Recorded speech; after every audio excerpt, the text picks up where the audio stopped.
Hey everyone, we're here to talk about something a little obscure today. Now, a lot of you probably know about the epic Lord of the Rings films released in the early 2000s. A handful of you may even know about the 1978 Lord of the Rings. I'm not sure how many of you know about The Return of the King, made in 1980.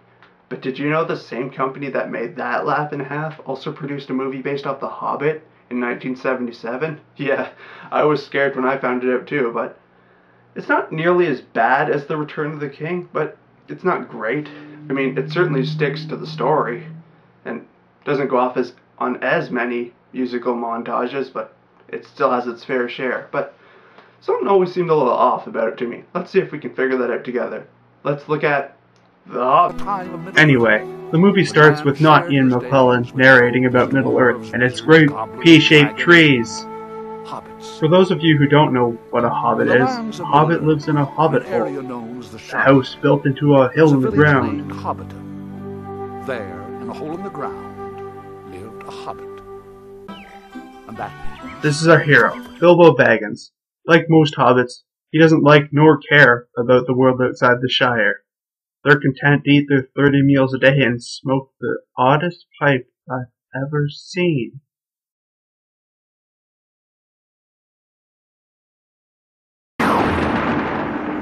enough! Ah!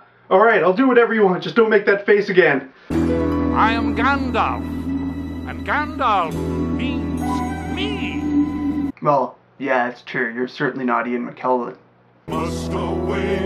I guess the dwarves learned how to introduce themselves to people from Gandalf. See, some of them even hide just off screen till they can pop out at you. Thorin and company at your service. Dwalin, Balin, Kili, Fili, Dori, Nori, and Ori. Owen, sir, and Glowin, sir. Call him Biffa and him Boffa. And, Bombur. Ah! I guess we know what happened to Ombor. After the dwarfs introduce themselves, they have a big party in Bilbo's house and sing songs about not trying to break his stuff. Though I find that hard to believe, because they're carrying large stacks of plates while they've been heavily drinking. After apparently getting super drunk, Bilbo agrees against all Hobbit logic that he will go with Thorin and the dwarves on this crazy journey. Thorin then explains for the viewer and Bilbo's sake about what they'll be doing on their journey, and how they'll be crossing half of Middle-earth to go to Lonely Mountain. Thorin proceeds to say how he is the grandson of the King of Yore. Whoa, wait. Yore? As in, this Yore?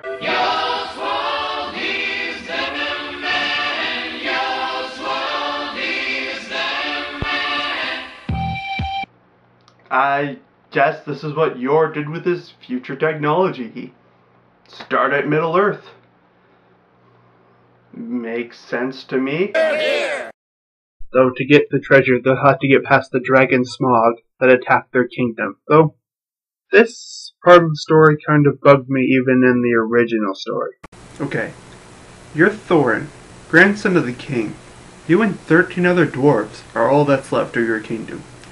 Now, your grandfather's army, the king's army, and all the men in the kingdom under the mountain couldn't take on the dragon. You think just 'cause you add a hobbit burglar to your crew, you are going to be able to take down this dragon. Makes sense to me. Anyway, they continue on their journey, looking like a watercolor painting. After many hours of walking, they begin to climb up a hill. Apparently, Gandalf likes to use a stealthing trick on people that already know he's there. Later that night, they come upon some trolls, and apparently Gandalf has gone missing, so the party votes for Bilbo, the most inexperienced in everything, to go and try and steal. Do your burgling. No, I'm sorry. Burgle them some meat. And I'm sure just as we all predicted, Bilbo is immediately spotted. The trolls pick him up and basically make fun of his size and how he won't be enough for them to eat. And then Bilbo does the possibly silliest mistake he could make. Dwarves! I'm done for! Run for it!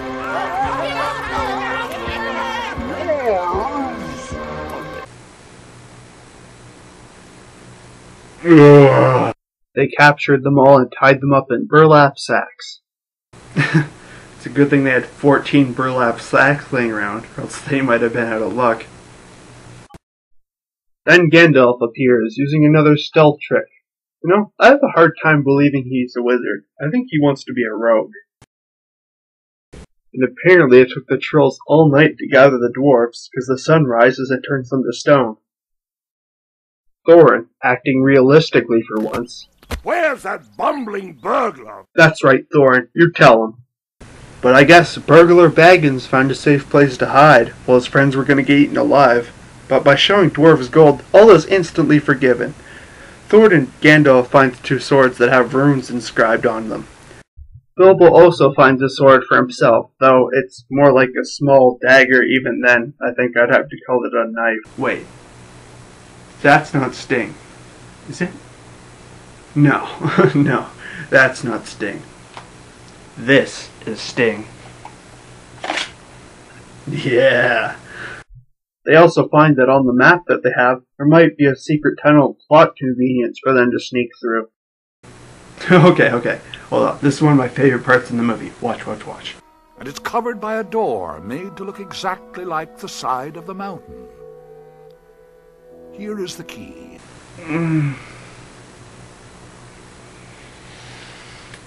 So, he had the key the whole time.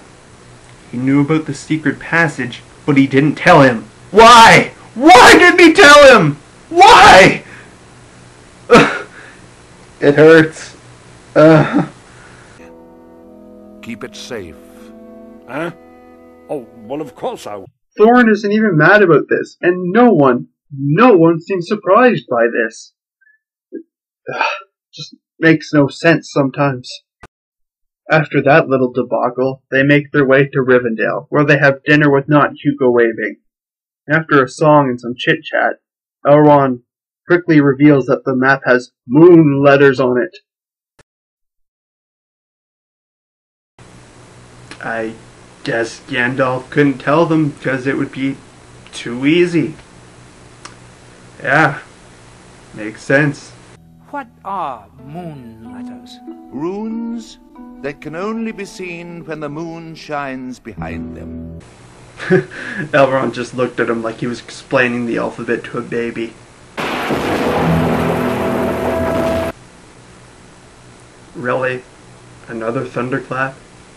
They use thunderclap so much in this movie, you could have them at the end of anything, like if I said, I know what movie I'm gonna watch tonight. Really?